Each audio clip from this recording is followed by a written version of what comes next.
হ্যাঁ, নাইদারল্যান্ড ফাইবারটা আমার কাছে অনেক ভালো লেগেছে, তাই জন্য উইকেট নিয়েছে, তাও আমার কাছে অনেক ভালো লেগেছে। এবং ব্যাটিং এর সাইড দিয়ে আমার কাছে শান্ত আর মমিনুলকে অনেক ভালো লেগেছে। ভালো লাগছে, এবার আমি ফার্স্ট টাইম আসছি খেলা দেখতে, আর এবারই জিতলো। আর আজকে আমাদের খেলোয়াড়রা দারুণ খেলেছে, এটা তো বলতেই হবে।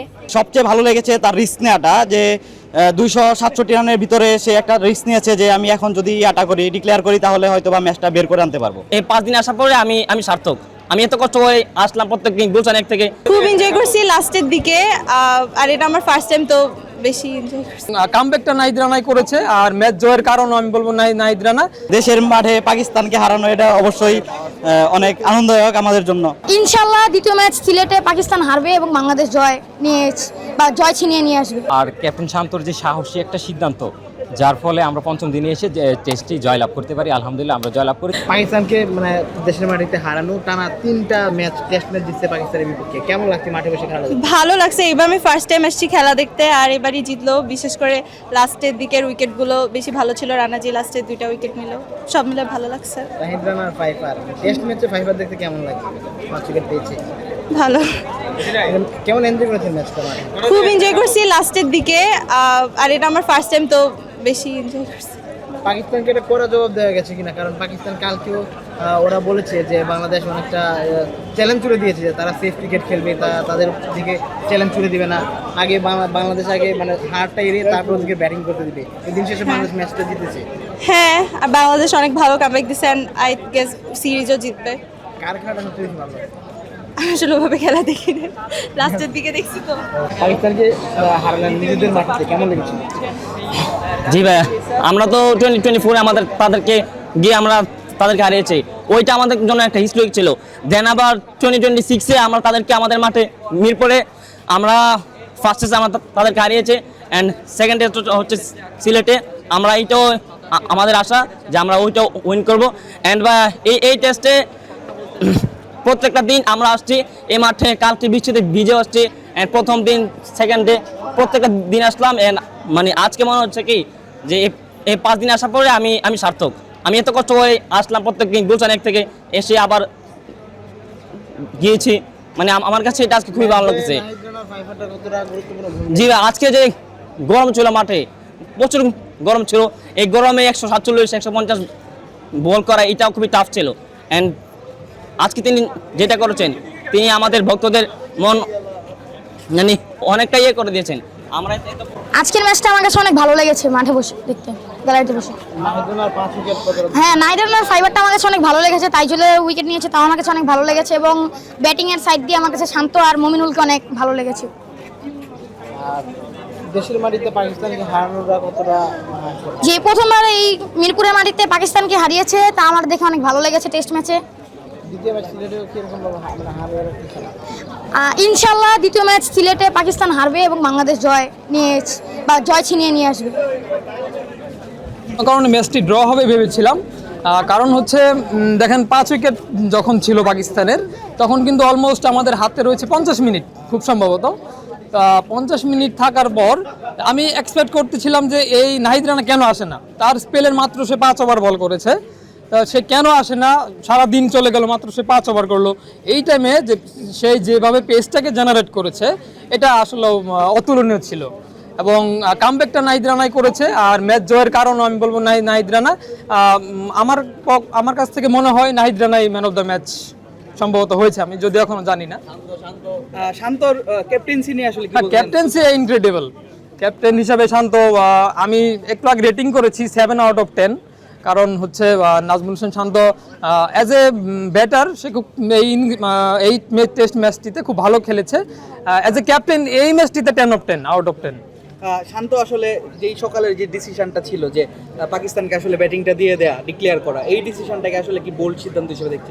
এইটা এক সময় মনে হয়েছে ভুল, কিন্তু আসলে পিচটা কিন্তু মিরপুর, এটা যখন আপনি মাথায় নিয়ে আসবেন তখন আমরা কিছুটা একটু ব্যতিক্রম আশা আমরা করতেই পারি। আমরা জানি 5ম দিনে বলাররাই একটু ভালো করে ব্যাটারের চাইতে, কিন্তু এতদিন আমরা মিরপুরে দেখলাম যে 5ম দিনে এসে আসলে স্পিনাররা সব থেকে বেশি সুবিধাটা পায়, আজকে পেসাররা পেলো, কি মনে হয়? আমি একটু অবাক হয়েছি, তাইজুল যখন বল করছিল দর্শকরা বলাবলি করছিল যে এই টাইমে তাইজুল চলে না আসলে, কিন্তু সেটাই মানে আমার কাছে তেমনটাই মনে হয়েছে, কেন আজকে মিরপুরে পিচ অন্যরকম আচরণ করছে। স্পিনার কিন্তু শেষ দিকে খুব একটা ভালো করেনি, নাহিদ রানার পেজ জেনারেটের কারণেই ম্যাচটা ঘুরে গেছে। বাংলাদেশকে একটা শক্ত বার্তা দিচ্ছে কিনা যে আমরা এখন স্পোর্টিং উইকেটে খেলেও ভালো দলকে হারাতে পারি পেস বোলিং এর মাধ্যমে? এইটা কনফিডেন্সটা এসেছে নাহিদ রানার কারণে, আমি যতটুকু আমার ধারণা, কারণ ইবাদত হোসেন রয়েছে, সে কিন্তু খুব ভালো একটা তার কামব্যাকটা খুব একটা ভালো হয়নি। নাহিদ রানা ফর্মে ছিল পিএসএল, আমরা দেখেছি যেই ফর্মটা সেম ওই ফর্মটাই সে ধরে রেখেছে, এবং পূর্ববর্তী যেই সিরিজটা ছিল বাংলাদেশ এবং পাকিস্তান, সেটা পাকিস্তানের মাটিতে, ওই সিরিজে যে নাহিদ রানার যেই আগুন ঝরা বোলিং ছিল সেম বোলিংটা আজকে আমরা দেখেছি। সিলেটের রেজাল্ট কি হবে বলে মনে হয়? সিলেটের উইকেট অবশ্যই ব্যাটিং ফ্রেন্ডলি আমি বলবো, তো ওইখানে বাংলাদেশের ব্যাটিং এর চেয়ে পাকিস্তান বেশি ব্যাটিং সুইট করবে, মানে অর্থাৎ পাকিস্তান একটু ভালো ব্যাট করবে আমি আশা করি। বাংলাদেশ কি আসলে পাকিস্তানকে আবারও হোয়াইট ওয়াশ করতে পারবে সিরিজে? খুব সম্ভবত সিলেটের ম্যাচটি ড্র হবে। ঠিক আছে, ধন্যবাদ। Thank you. কেমন লেগেছে মাঠে? হ্যাঁ, অনুভূতি অবশ্যই ভালো লেগেছে। দেশের মাঠে পাকিস্তানকে হারানো এটা অবশ্যই অনেক আনন্দদায়ক আমাদের জন্য। লাস্ট যে টেস্ট সিরিজটা ছিল পাকিস্তানের, সেখানে 2-0 তে পাকিস্তানকে হারিয়েছে। তো এবারও কি হবে না? হ্যাঁ, ইনশাল্লাহ এবারও হবে ইনশাল্লাহ। নাহিদ রানার ফাইভারটা আসলে কতটা গুরুত্বপূর্ণ ছিল? নাহিদ রানার প্রতি শুরু থেকে আমার বিশ্বাস ছিল, যেহেতু সে বাংলাদেশের একমাত্র এক্সপ্রেস ফাস্ট বোলার বর্তমানে। তো ভাইয়ের সাথে বারবার এইগুলো নিয়ে কথা বলতেছিলাম যে তাইজুল আসলো, মিরাজ আসলো মাঝখানে বোলিংয়ে, তো আমি বারবার বলতেছিলাম যে নাহিদ রানাই যদি করে, নাহিদ রানাই 5 উইকেট পাবে। নাহিদ রানা পিএসএল এ খেলেছিল, ওখানে মানে সবাই নাহিদ রানাকে ভয় পেয়েছিল, সেই ভয়টাই কি কাজে লেগেছে নাকি? হ্যাঁ, নাহিদ রানার যে ফর্মটা সে এটাই আর কি কন্টিনিউ করতেছে এখনো। শান্তর ব্যাটিংটা কেমন লেগেছে এই টেস্টে? শান্তর ব্যাটিং মাঝে মাঝে খারাপ করে, তবে সে বাংলাদেশের অন্যতম সেরা ব্যাটসম্যান। ক্যাপ্টেন্সিটা কেমন লেগেছে? হ্যাঁ, ক্যাপ্টেন্সি সবচেয়ে ভালো লেগেছে তার রিস্ক নেওয়াটা, যে 267 রানের ভিতরে সে একটা রিস্ক নিয়েছে যে আমি এখন যদি ডিক্লেয়ার করি তাহলে হয়তো বা ম্যাচটা বের করে আনতে পারবো। সিলেট টেস্টের ফলাফল কেমন হবে মনে হয়? ইনশাল্লাহ আমরা জিতবো 2-0-তে। সামনে থেকে দেখেছেন 5 উইকেট পেয়েছে, কতটা ভালো লেগেছে? নাহিদ রানার খেলাটা মানে কতটা ভালো লেগেছে? 5 উইকেট পেয়েছে, খুবই ভালো লেগেছে। মাঠে বসে দেখাটা কতটা আনন্দ ছিল? মাঠে বসে দেখাটা আসলে অনেক আনন্দময়, আর আমার যেহেতু বাংলাদেশ জিতে গিয়েছে আর আজকে আমাদের খেলোয়াড়রা দারুণ খেলেছে, এটা তো বলতেই হবে। এই তো দেশের মাটিতে পাকিস্তানকে হারালো, আরো একটা ম্যাচ আছে, ওই ম্যাচটার ফলাফল কেমন প্রত্যাশা করছে? ভালোই প্রত্যাশা করতেছি। এই যে ম্যাচটা খেলেছে, এখানে আপনার কোনো প্রিয় প্লেয়ার আছে কিনা? হ্যাঁ, তাসকিন। তাসকিন তো আজকে 2 উইকেট পেয়েছে, হ্যাঁ, হ্যাঁ। এর আগে উইকেট পেয়েছে। তাসকিনের খেলাটা কেমন এনজয় করেছেন? খুবই দারুণ ছিল আর অনেক উপভোগ করেছি। তাসকিনকে সামনে পেলে মানে কি বলতে চান তাকে?